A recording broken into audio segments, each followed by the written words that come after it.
Projeto Audiobiblioteca apresenta Silmarillion, de J.R.R. Tolkien. Quinta Silmarillion. A história das Silmarils. Capítulo 1. Do início dos tempos. Disse entre os sábios que a primeira guerra começou antes que Arda estivesse totalmente formada, e antes mesmo que qualquer criatura crescesse ou caminhasse sobre a terra, e por muito tempo Melkor prevaleceu. Entretanto, no meio da guerra, ao ouvir no distante firmamento que havia batalha no pequeno reino, um espírito de enorme força e resistência veio em auxílio dos Valar, e Arda se encheu com o som de seu riso. Assim veio Tulkas, o forte, cuja ira circula como um vento poderoso, afastando a nuvem e a escuridão à sua frente. E Melkor fugiu de sua fúria e de suas risadas, abandonando Arda, e a paz reinou por uma longa era. E Tulkas permaneceu, tomando-se um dos Valar do reino de Arda, mas Melkor remoia pensamentos nas trevas distantes, e dirigiu seu ódio a Tulkas para todo o sempre. Naquele período, os Valar trouxeram ordem aos mares, terras e montanhas, e Yavanna finalmente plantou as sementes que havia muito imaginara. E, como houvesse necessidade de luz, já que os fogos estavam dominados ou enterrados sob as colinas primitivas, Auli, a pedido de Yavanna, criou 2 lamparinas poderosas para iluminar a Terra-média, construída por ele entre os mares circundantes. Então Varda encheu as lamparinas, e Manwë as consagrou, e os Valar as puseram em cima de colunas altíssimas, mais elevadas do que qualquer das montanhas mais recentes. Ergueram uma lamparina junto ao norte da Terra-média, e ela se chamou Iluin, e a outra foi erguida no sul, e foi chamada Ormal, e a luz das lamparinas dos Valar se derramou por toda a terra, iluminando tudo como se fosse sempre dia. Então, as sementes que Yavanna havia plantado logo começaram a brotar e a se desenvolver, e surgiu uma infinidade de seres em crescimento, grandes e pequenos, musgos, capins e enormes samambaias, e árvores cujas copas eram coroadas de nuvens, como montanhas vivas, mas cujos pés ficavam envoltos numa penumbra verde. E surgiram feras que habitavam as pradarias, os rios e os lagos, ou caminhavam nas sombras dos bosques. Ainda não surgira nenhuma flor, nem cantara pássaro algum, pois esses seres esperavam sua vez no ventre de Yavanna, mas havia abundância do que ela imaginara, e nenhum lugar era mais rico do que as partes mais centrais da terra, onde a luz das 2 lamparinas se encontrava e se fundia. E ali, na ilha de Almarém, no grande lago, foi a primeira morada dos Valar quando tudo era novo, e o verde recém-criado ainda era uma maravilha aos olhos dos criadores. E eles se contentaram por muito tempo. Ora, veio a acontecer que, enquanto os Valar repousavam da sua labuta e observavam o crescimento e o desabrochar daquilo que haviam inventado e iniciado, Manwë ofereceu uma grande festa, e os Valar e toda a sua gente atenderam ao convite. No entanto, Auli e Tulkas estavam exaustos, pois a habilidade de Auli e a força de Tulkas haviam estado ininterruptamente a serviço de todos, nos dias de sua faina. E Melkor sabia de tudo o que era feito, pois já naquela época dispunha de espiões e amigos secretos entre os Maiar, que havia atraído para sua causa. E muito ao longe, nas trevas, ele se enchia de ódio, sentindo inveja do trabalho de seus pares e desejando submetê-los. Assim, Melkor chamou a si os espíritos que desviara para seu serviço, fazendo-os sair das mansões de Ea, e se considerou forte. E, vendo que essa era sua hora, ele mais uma vez se aproximou de Arda e baixou os olhos até ela, e a beleza da terra em sua primavera o enfureceu ainda mais. Assim, os Valar se reuniram em Almarém, sem temer mal algum, e, por causa da luz de Iluin, não perceberam a sombra do norte que vinha sendo lançada de longe por Melkor, pois ele se tornara escuro como a noite do vazio. E dizem as canções que, naquela festa, na primavera de Arda, Tulkas desposou Nessa, a irmã de Oromi, e ela dançou diante dos Valar sobre a relva verdejante de Almarém. Tulkas então adormeceu, exausto e contente, e Melkor acreditou que sua hora havia chegado. Transpôs as muralhas da noite com sua legião e chegou à Terra-média, à distância, no norte, sem que os Valar dele se apercebessem. Melkor iniciou então as escavações e a construção de uma enorme fortaleza nas profundezas da terra, debaixo das montanhas escuras onde os raios de Iluin eram frios e pálidos. Esse reduto foi chamado Utumno. E, embora os Valar ainda nada soubessem a respeito, mesmo assim a perversidade de Melkor e a influência maléfica de seu ódio emanavam de lá, e a primavera de Arda foi destruída. Os seres verdes adoecerão e apodrecerão, os rios foram obstruídos por algas e lodo, criaram-se pântanos, repelentes e venenosos, criatórios de moscas, as florestas tornarão-se sombrias e perigosas, antros do medo, e as feras se transformarão em monstros de chifre e marfim e tingirão a terra de sangue.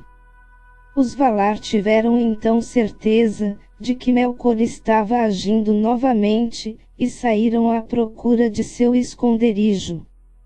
Melkor, porém, confiante na resistência de Utumno e no poder de seus servos, apresentou-se de repente para a luta e deu o primeiro golpe antes que os Valar estivessem preparados, atacou as luzes de Iluin e Ormal, arrasou suas colunas e quebrou suas lamparinas.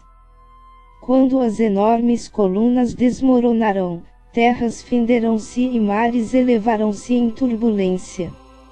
E, quando as lamparinas foram derrubadas, labaredas destruidoras se derramaram pela terra.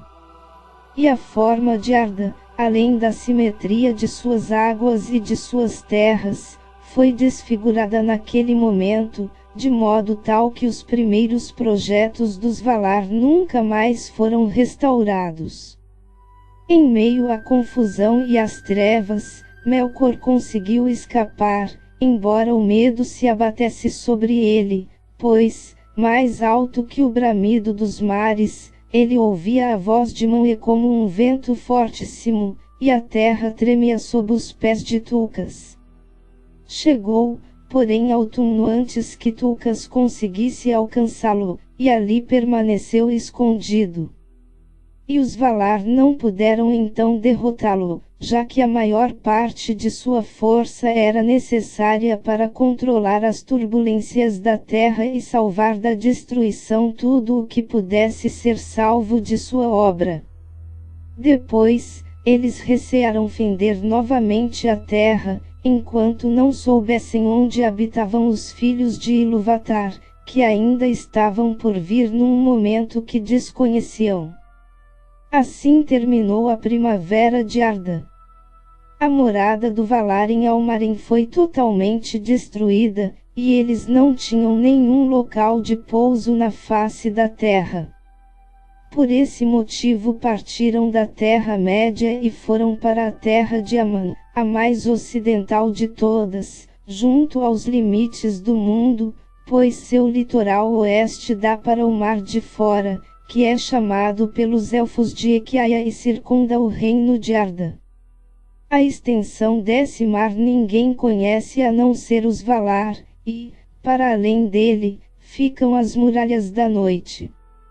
Já a costa leste de Aman era o limite mais distante de Belegaer, o grande mar do oeste. E, como Melkor estava de volta à Terra-média e eles ainda não tinham como derrotá-la, os Valar fortificaram sua morada e, junto ao litoral, ergueram as Pelori, as montanhas de Aman, as mais altas de toda a terra. E acima de todas as montanhas das Pelori elevava-se aquela em cujo pico Manwë instalou seu trono. Taniquetil é como os elfos chamam essa montanha sagrada, e Oiolossi, brancura eterna, e Elerina, coroada de estrelas, e muitos outros nomes. Já os Sindar a mencionavam, em sua língua mais recente, como Amoilus. De seu palácio no cume da Taniquetil, Manwë e Varda conseguiam descortinar a terra inteira, até mesmo as maiores distâncias a leste. Por trás das muralhas das Pelori, os Valar estabeleceram seu domínio na região chamada Valinor, e ali ficavam suas casas, seus jardins e suas torres. Nesse território seguro, os Valar acumularam enorme quantidade de luz e tudo de mais belo que fora salvo da destruição. E muitas outras coisas ainda mais formosas eles voltaram a criar, e Valinor tornou-se ainda mais bonita do que a Terra-média na primavera de Arda. E Valinor foi abençoada, pois os imortais ali moravam, e ali nada desbotava nem murchava, não havia mácula alguma em flor ou folha naquela terra, nem nenhuma decomposição ou enfermidade em coisa alguma que fosse viva, pois as próprias pedras e águas eram abençoadas. E quando Valinor estava pronta, e as mansões dos Valar, instaladas no meio da planície do outro lado das montanhas, eles construíram sua cidade, Valmar de muitos sinos. Diante de seu portão ocidental, havia uma colina verdejante, Ezelohar, que também é chamada Corolairi, e Yavanna a consagrou, e ficou ali sentada muito tempo sobre a relva verde, entoando uma canção de poder, na qual expunha o que pensava sobre as coisas que crescem na terra. Niena, porém, meditava calada e regava o solo com lágrimas. Naquele momento, os Valar, reunidos para ouvir o canto de Yavanna, estavam sentados, em silêncio, em seus tronos do conselho no Ma'anachar, o círculo da lei junto aos portões dourados de Valmar, e Yavanna Kementari cantava diante deles, e eles observavam. E enquanto olhavam, sobre a colina surgiram 2 brotos esguios, e o silêncio envolveu todo o mundo naquela hora, nem havia nenhum outro som que não o canto de Yavanna. Em obediência a seu canto, as árvores jovens cresceram e ganharam beleza e altura, e vieram a florir, e assim, surgiram no mundo as 2 árvores de Valinor. De tudo o que Yavanna criou, são as mais célebres, e em torno de seu destino são tecidas todas as histórias dos dias antigos. Uma tinha folhas verde escuras, que na parte de baixo eram como prata brilhante, e de cada uma de suas inúmeras flores caía sem cessar um orvalho de luz prateada, e a terra sob sua copa era manchada pelas sombras de suas folhas esvoaçantes. A outra apresentava folhas de um verde viçoso, como o da faia recém-aberta, orladas de um dourado cintilante. As flores balançavam nos galhos em cachos de um amarelo flamejante, cada um na forma de uma cornucópia brilhante, derramando no chão uma chuva dourada. E da flor daquela árvore, emanavam calor e uma luz esplêndida. Telperion, a primeira, era chamada em Valinor, Issilpion, e Ninkelot, entre muitos outros nomes, mas Laurelin era a outra, e também Malinalda e Colurien, entre muitos outros nomes poéticos.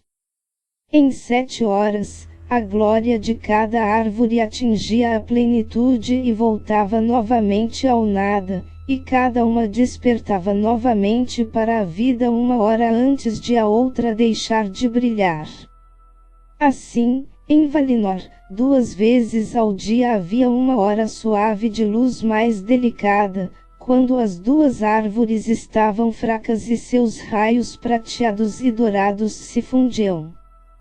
Telperion era a mais velha das árvores e chegou primeiro à sua plena estatura e florescimento, e aquela primeira hora em que brilhou, com o bruxulear pálido de uma alvorada de prata, os Valar não incluíram na história das horas, mas denominaram a hora inaugural, e a partir dela passaram a contar o tempo de seu reinado em Valinor.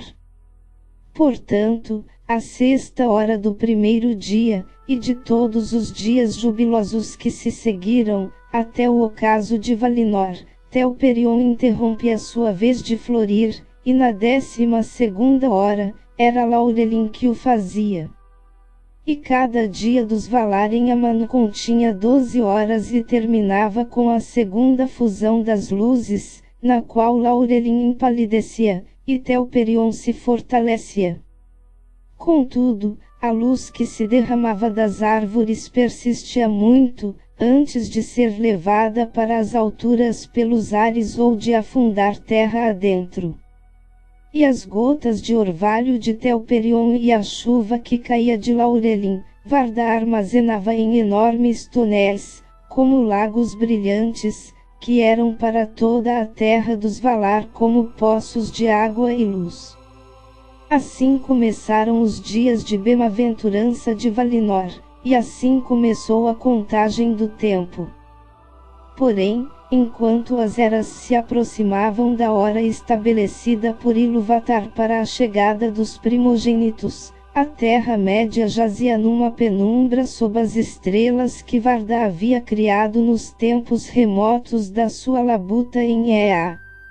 E nas trevas habitava Melkor, e ele ainda saía com frequência, sob muitos disfarces de poder e terror, brandindo o frio e o fogo, dos cumes das montanhas às fornalhas profundas que se encontram sob elas, e tudo o que fosse cruel, violento ou fatal naqueles tempos é a ele atribuído. Da beleza e bem-aventurança de Valinor, os Valar raramente atravessavam as montanhas para chegar à Terra-média, mas dedicavam a terra por trás das Pelori carinho e amor. E no meio do reino abençoado estava a morada de Auli, e lá ele muito trabalhou. Pois, na criação de todas as coisas naquela terra, ele teve o papel principal, e lá realizou muitas obras bonitas e bem feitas, tanto abertamente quanto em segredo. Dele vêm as tradições e os conhecimentos da terra e de tudo o que ela contém, tanto as tradições dos que nada fazem, mas buscam o entendimento do que seja, quanto as tradições de todos os artífices, o tecelão, aquele que dá forma à madeira, aquele que trabalha os metais, aquele que cultiva e também lavra, embora estes últimos e todos os que lidam com o que cresce e dá frutos devam recorrer também à esposa de Auli, Yavanna Kementari. É Auli que é chamado de amigo dos Noldor, pois com ele aprenderam muito nos tempos que viriam, e os Noldor são os mais habilidosos dos elfos. E, a seu próprio modo, de acordo com os dons que Ilúvatar lhes concedeu, eles muito acrescentaram aos seus ensinamentos, apreciando línguas e textos, figuras bordadas, desenho e entalhe. Foram também os Noldor os primeiros a aprender a criar pedras preciosas, e as mais belas de todas as gemas foram as Silmarils, que estão perdidas.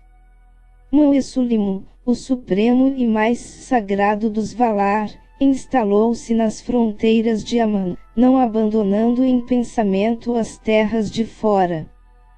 Pois seu trono situa-se majestosamente sobre o cume da Taniquetil, a mais alta das montanhas do mundo, que se ergue à beira do mar. Espíritos na forma de falcões e águias sempre chegavam em voo à sua morada e dela partiam, e seus olhos enxergavam as profundezas dos mares e penetravam nas cavernas ocultas nos subterrâneos do mundo. Assim, traziam-lhe notícia de quase tudo o que se passava em Arda. Alguns fatos, porém, permaneciam ocultos aos olhos de Manwë e de seus servos, pois pairavam sombras impenetráveis sobre o lugar onde Melkor se encontrava, mergulhado em seus pensamentos sinistros. Manwë não dá atenção à própria honra, nem sente apego pelo poder, mas governa todos para a paz. Dentre os elfos, os Vanyar ele mais amava, e, dele, os Vanyar receberam a música e a poesia, pois a poesia é o prazer de Manwë, e o entoar de palavras é sua música. Seus trajes são azuis, e azul é o brilho de seus olhos, e seu cetro é de safiras, que os Noldor fabricaram para ele. E ele foi designado vice-regente de Ilúvatar, rei do mundo dos Valar, dos elfos e dos homens, principal baluarte contra o mal de Melkor. Com Manwë, vivia Varda, a belíssima, ela, que, no idioma Sindarin é chamada de Elbereth, rainha dos Valar, criadora das estrelas, e com os dois morava uma multidão de espíritos abençoados. Ulmo, entretanto, vivia só e não tinha morada em Valinor, nem jamais ia até lá, a menos que houvesse alguma reunião importante. Desde o início de Arda, ele habitava o oceano de fora e lá reside. De lá, governa o fluxo de todas as águas, as marés, os cursos de todos os rios e o reabastecimento das nascentes, o gotejar de todos os pingos de orvalho e de chuva em todas as terras sob o céu. Nas profundezas, ele pensa em música majestosa e terrível, e o eco dessa música percorre todas as veias do mundo na dor e na alegria. Pois, se é alegre a fonte que brota à luz do sol, suas nascentes estão nos poços de insondável tristeza nos alicerces da terra. Os Teleri muito aprenderam com Ulmo, e por isso a música deles tem tanto tristeza quanto encantamento. Veio com ele para Arda, Salmar, que fabricou as trompas de Ulmo para que ninguém que as tenha ouvido jamais se esqueça delas, e Ossi e Uinen, também, a quem ele concedeu o controle das ondas e dos movimentos dos mares interiores, além de muitos outros espíritos. E, assim, foi pelo poder de Ulmo que, mesmo sob as trevas de Melkor, a vida continuava a correr em muitos veios secretos, e a terra não morreu. E Ulmo estava sempre aberto a todos os que estavam perdidos nas trevas ou perambulavam afastados da luz dos Valar, e também nunca abandonou a Terra-média, nem deixou de refletir sobre tudo o que aconteceu desde então em termos de destruição ou de mudança, e não deixará de fazê-la até o final dos tempos. E naquela época de trevas Yavanna também não quis abandonar totalmente as terras de fora, pois tudo o que cresce lhe é caro, e ela chorava pelas obras que havia começado na Terra-média e Melkor destruíra. Assim, deixando a morada de Auli e os prados floridos de Valinor, ela às vezes vinha curar os ferimentos causados por Melkor, e, ao voltar, costumava instigar os Valar para a guerra contra seu domínio nefasto que sem dúvida precisariam travar antes da chegada dos primogênitos. E Oromi, domador de feras, também costumava cavalgar de vez em quando na escuridão das florestas sem luz. Como caçador poderoso vinha com lança e arco, perseguindo até a morte os monstros e as criaturas impiedosas do reino de Melkor, e seu cavalo branco Nahar brilhava como prata nas sombras. E então a terra adormecida tremia ao som de seus cascos dourados, e, no crepúsculo do mundo, Oromi costumava fazer soar a Valaroma, sua grande trompa, pelas planícies de Arda. Nesse momento, as montanhas reverberavam o som, as sombras do mal fugiam, e o próprio Melkor tremia em outono, prevendo a ira que estava por vir. Porém, assim que Oromi passava, os servos de Melkor voltavam a se reunir, e as terras se cobriam de sombras e falsidade. Agora já se disse tudo o que estava relacionado à natureza da terra e seus governantes no início dos tempos, e antes que o mundo se tornasse tal como os filhos de Ilúvatar o conheceram. Pois elfos e homens são os filhos de Ilúvatar, e, como os Ainur não entendissem plenamente o tema através do qual os filhos entraram na música, nenhum Ainu ousou acrescentar nada de seu próprio alvitre. Motivo pelo qual os Valar estão para essas famílias mais como antepassados e chefes do que como senhores. E, se algum dia no seu trato com elfos e homens, os Ainur tentaram forçá-los quando eles não queriam ser orientados, raramente o resultado foi bom, por melhor que fossem as intenções. As relações dos Ainur na realidade se deram principalmente com os elfos, pois Ilúvatar os fez mais parecidos com os Ainur, embora inferiores em poder e em estatura, enquanto aos homens conferiu dons estranhos. Pois se diz que, depois da partida dos Valar, houve silêncio, e, por uma eternidade, Ilúvatar permaneceu sentado, meditando. Falou ele então e disse: Olhem, eu amo a terra, que será uma mansão para os Kendi e os Atani. Mas os Kendi serão as mais belas criaturas da terra, e irão conceber e produzir maior beleza do que todos os meus filhos, e terão a maior felicidade neste mundo.